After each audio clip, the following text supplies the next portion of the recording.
अतीक अहमद से लेके पीयूष जैन और ऐसे कई नाम हैं जो लोग शायद ही कभी भूल पाएंगे।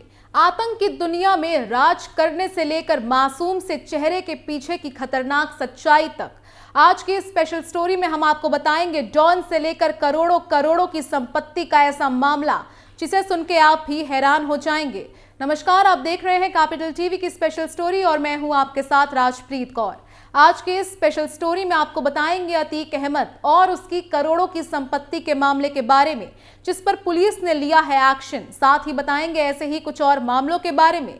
तो बिना देरी किए चलिए शुरुआत करते हैं। अतीक की संपत्ति पर एक्शन। 3.7 करोड़ की कोठी कुर्क। यूपी पुलिस एक्टिव मोड में। प्रयागराज पुलिस ने माफिया डॉन अतीक अहमद के नोएडा स्थित प्रॉपर्टी को कुर्क कर लिया है।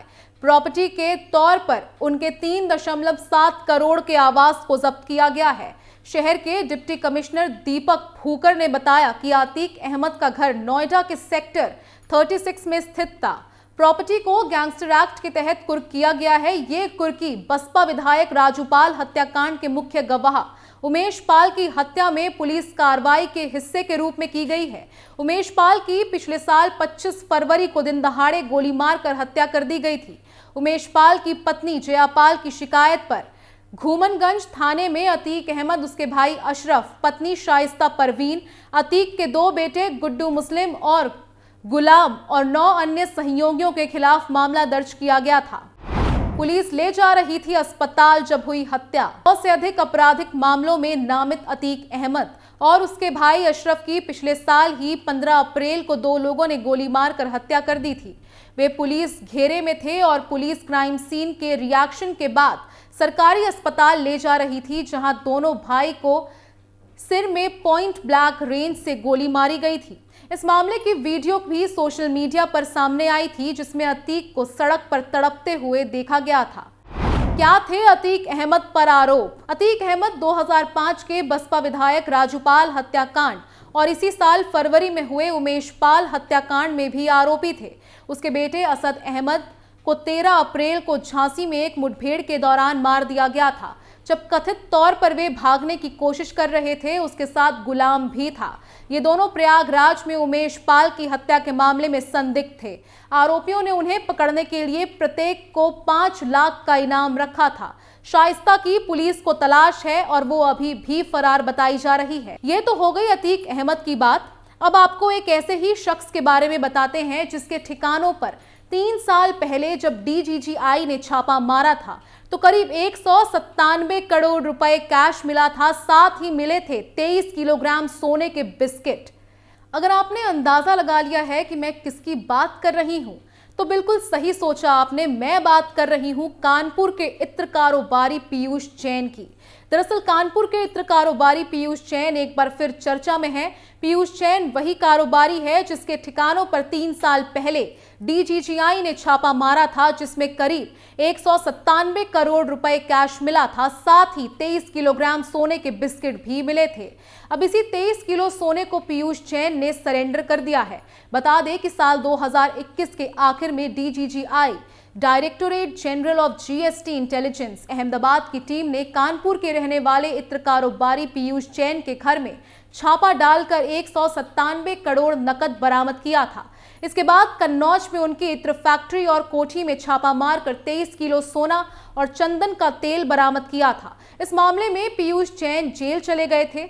हालांकि कन्नौज में सोना मिलने के मामले में लखनऊ की डीआरआई टीम ने पीयूष जैन के खिलाफ 135 कस्टम एक्ट के तहत एफआईआर दर्ज की थी, जिसका केस चल रहा था। इस मामले में अब पीयूष जैन की तरफ से कोर्ट में एप्लीकेशन लगाई गई है कि मेरे यहां से जो 23 किलो सोना कस्टम ने बरामद किया है उसको कंपाउंडिंग कर दिया जाए।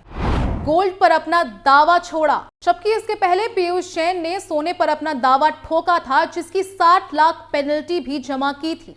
साथ ही उसे अपने पक्ष में रिलीज करने की अपील लगाई थी।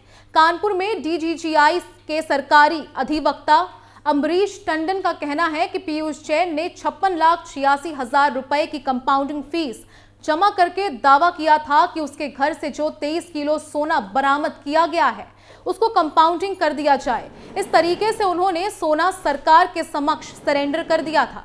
इस मामले में अब उन्होंने कोर्ट में कस्टम की धारा 135 से राहत देने की अपील की है। अधिवक्ता के मुताबिक अपनी तरफ से अब इसका जवाब दाखिल किया जाएगा। गौरतलब है कि कन्नौज में 27 दिसंबर 2021 को डीजीजीआई अहमदाबाद की टीम ने पीयूष जैन के घर से ही 23 किलो सोना बरामद होना दिखाया था और दावा किया था कि ये सोना विदेशी है।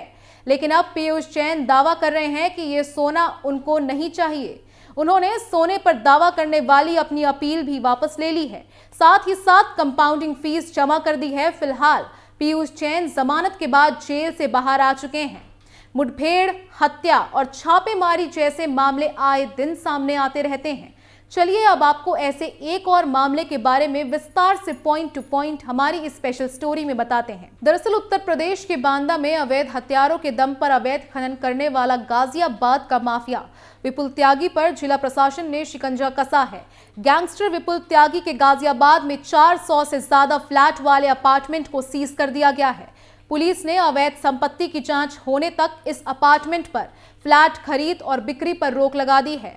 हाल ही में पुलिस ने विपुल त्यागी को गिरफ्तार कर जेल भेज दिया था।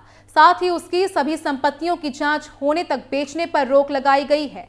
वहीं सत्यापन के बाद गैंगस्टर अधिनियम के तहत संपत्तियों को कुर्क किया जाएगा। बांदा जिले के एसपी ऑफिस से जारी प्रेस नोट के मुताबिक गाजियाबाद निवासी विपुल त्यागी के अवैध खनन के विरुद्ध कार्रवाई के क्रम में LR infra home private limited द्वारा बनाए गए हाउसिंग प्रोजेक्ट की बिक्री और खरीद पर रोक लगाई गई है।